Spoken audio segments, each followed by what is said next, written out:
He hasn't left some behind to hold a position. He's just used all the infantry to try and to push forward, and he looks like he's just going to lose them all, and then he's just lost the force he had in the town. Having infantry just sitting in the town is invaluable, because if you try to push AA there, the AA just dies, and they're very hard to shift without aircraft of your own. Yeah, it's very valuable just to occupy the town and deny it, like you were saying. I mean, provides a huge advantage tactically. So how's the Ju-87 run gonna turn out? He lost one plane. I think there were 2 planes down there, and 2 bisses. So I think that came out roughly equal. So Team 2 up on points, but their economy is significantly worse. They've got fewer depots. They've got 2 fewer depots. Well, you know, it's hard to say because some of them have been cleaned out now. But the total money they've accumulated in the game is going to be a lot lower.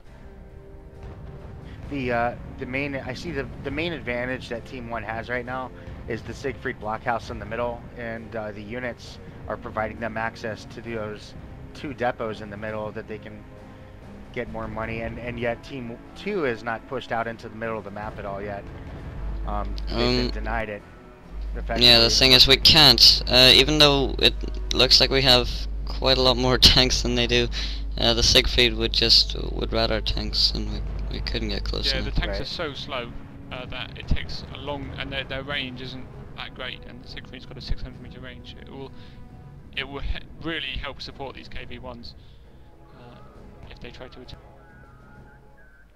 What Team 1 wants to be doing is they want to be hooking round their left flank, Swift and Alcarin's right flank, because there is AA cover, but it's minimal. So they need to get recon in there and use their 6 fighter bombers. I think they've got to start doing some damage. Because if you take out that AA, then the whole base is open. It was definitely a bad idea to build so many KVs. He could go with Ishaks, and Ishaks are quite efficient at taking out like single AA. Or a couple of pushkas. A couple of pushkas would do a tremendous amount of damage right now. It seems they're just focusing on those KV-1s. Yeah, infantry is pushing on the town. Me and Alcarin were really hoping to hold out until 42 because we knew we needed some good French anti-tank guns here, and we would be able to push the middle then. And so I should build that almost as soon as 42 starts. It's a big fighter bomber run here. All those bisses are gonna... Oh, 2 bisses are dead. And all of the JUs made it out. Although this should be done sooner, like that. There's much AA now in the woods, so and you need a couple of more to actually do more damage. People forget to use planes. They sit them on the airfield for too long, or they circle them round. You need to keep up the pressure with planes. You need to have them constantly in use, otherwise they're not useful. Tanks are different because you know, you can overcommit with tanks. You can overcommit with planes as well. But Kuvis made a mistake. He pushed a couple of KV-1s up against like 7 bisses and 4 other KV-1s from Team 2, and he just got owned. Now the middle's really weak, and Team 1's not going to be able to hold on to it. If he gets those but there's quite a big push on the right. He can do quite a lot of damage, but he's just not using his fighter bombers. They're sitting on the and the German on Team 1 has started to bring out Tigers now, and we get really worried about those because we can't kill them. KV-1s are outranged and B-1Bs are obsolete. AT base by now. The thing is, I didn't need it yet. It only costs 40 we haven't seen the Tigers yet.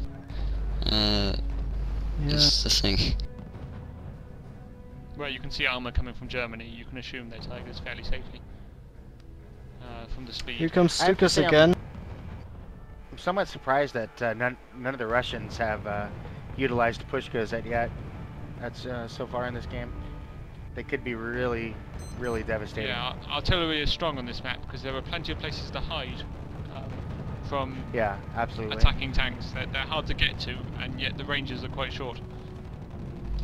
So at this point, I've got little to no money. We've got no supply depots whatsoever, and I'm barely holding off this push from the Russian and German infantry. But it looks like it's held. Those infantry came in and killed the KV-1's Guardia. Yeah. I think on Team 1 they've got Tigers out. They've got 3 Tigers out, and they've got Su-85s coming out. I think that's unnecessary. So we're I think in the it's same just a little position as too before. much. Team 2 has the kills. Team 1 has the money.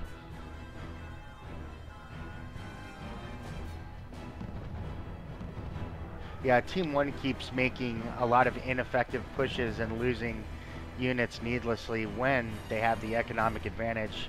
They could actually sit back and force Team 2 to come to them and not on top that way, but instead they've engaged in a lot of small skirmishes that have not gone their way, and exactly. They're trying to win the game too early. They've got the money. They can and should just sit back with the excess money and build up a force which is unstoppable. Right, and the Russian player Homkvist makes 2 or maybe even 3 pushkas and starts shelling, exposed targets.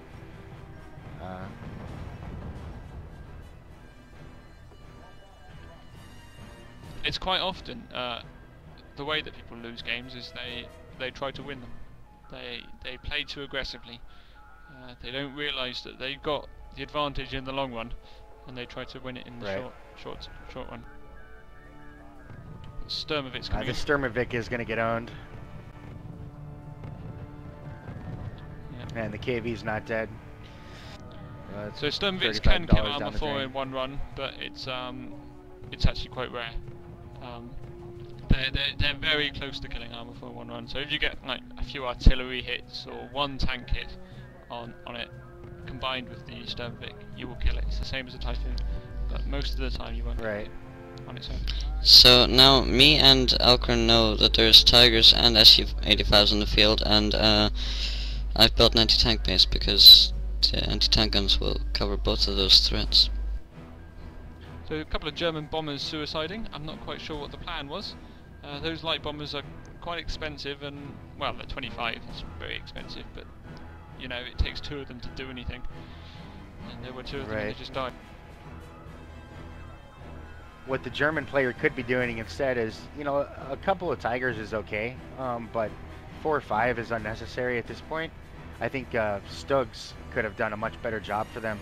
They could take the 2 or 3 Stugs and push them up to the town right next to Swift's headquarters, or near Swift's headquarters, that little town they keep contesting, and hiding behind the town, the Stugs can do tons of damage, uncontested, I just don't think they're utilizing artillery well, like they could have been. Could have helped them out quite a bit. Yeah, they keep trying to push in and win, as we've been saying. They keep trying to push in and get the win and wipe them out. But they've cleared out an extra depot's worth of resources, nearly 2 depots worth of resources, which should be enough for the win. But they're 500 points down now, so they don't actually have anything to show for the extra money because they've been throwing away their advantages. And then the Russian player has one on Team 1 has one ISU assault gun out, and that's the right idea. Only he needs like 4 or 5 of them. Instead, I bet he has a ton of Su-85s out. Yeah, so with all these Su-85s and Tigers, we really think this is it for us. We think we're gonna die to this push, but I've managed to put a couple of French anti-tank guns. It seems that if they would push for Alcarin base, it would be nothing you could do to stop them, really. Well, that's what they're doing. Well, there's 2 advanced AT guns which are doing a lot of damage. Yeah, Swift's AT guns are perfect. These tanks aren't very fast, so the Tigers aren't fast, and they've got to all cross the same bridge as well. And they'll bottleneck there. Yeah, incoming infantry. And this tank advance has been completely wiped out with very, very few kills itself.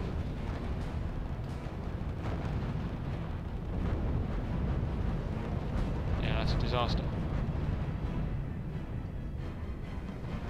Yeah, I got those anti-tank guns just That's- barely out in time. If that had happened a minute sooner, I wouldn't have had the money to do it. We would have died. That, And I think that right that's there the would game be over. that's the definitive GG point of this game. Is that right there? Yeah, it's nearly 1,000 points difference. Now, you'd have to clear out over 5 depots extra to make that up in cash. We said it before, Yeah. but when you've got the advantage on cash, you don't want to be the one attacking. You want to hold your money, and you want to your opponent's got to be the one attacking you. It's always Right. easier to defend.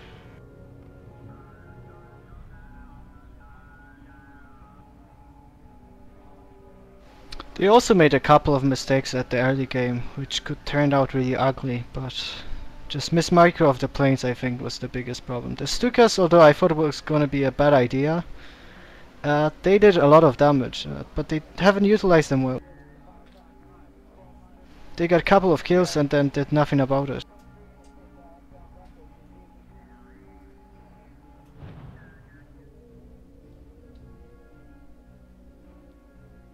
The first thing we decided we wanted to kill with the artillery is the airfield, before they got more Stukas out, because we didn't have a lot of anti-air cover left. Yeah, that's a good idea. They're sort of the method of their attacks was usually fairly good, fairly strong, except for that one right at the end, which was, you know, as Swift said, they got the AT out just in time, so maybe it could have been strong. But it's the strategy rather than the tactics that are letting them down. They're using the wrong strategy. Yeah. There's not much more to say on this one as far as the game is going, because it's 1,000 points difference. It's a foregone conclusion. It's just a wait until they finish them off now. People often say that games are surrendered too early sometimes. Now this one should definitely be surrendered now. Yeah, I agree. Well, maybe they're hoping that they both are going to drop or something. But that's not a win, though, is it?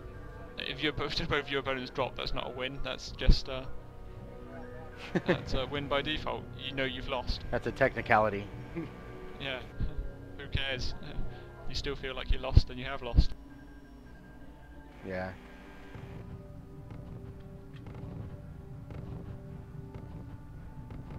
Yeah, they're definitely out of cash, out of units. Keep insisting to strange prolong the pain.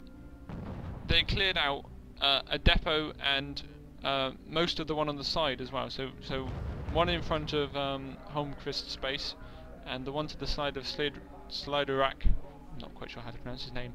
One to the side of his base is pretty much cleared out. They managed to get 135 out of it. So they've had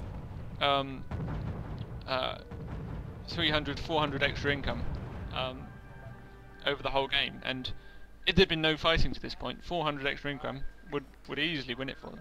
So Absolutely. what they had to do, yeah, they had to take the positions and hold the positions. Yeah, and then get some artillery, shell the AA guns, shell the supply depots. You know, force Swift and Alcarin to come to them to fight. Let the Siegfried blockhouse work for them in their favor.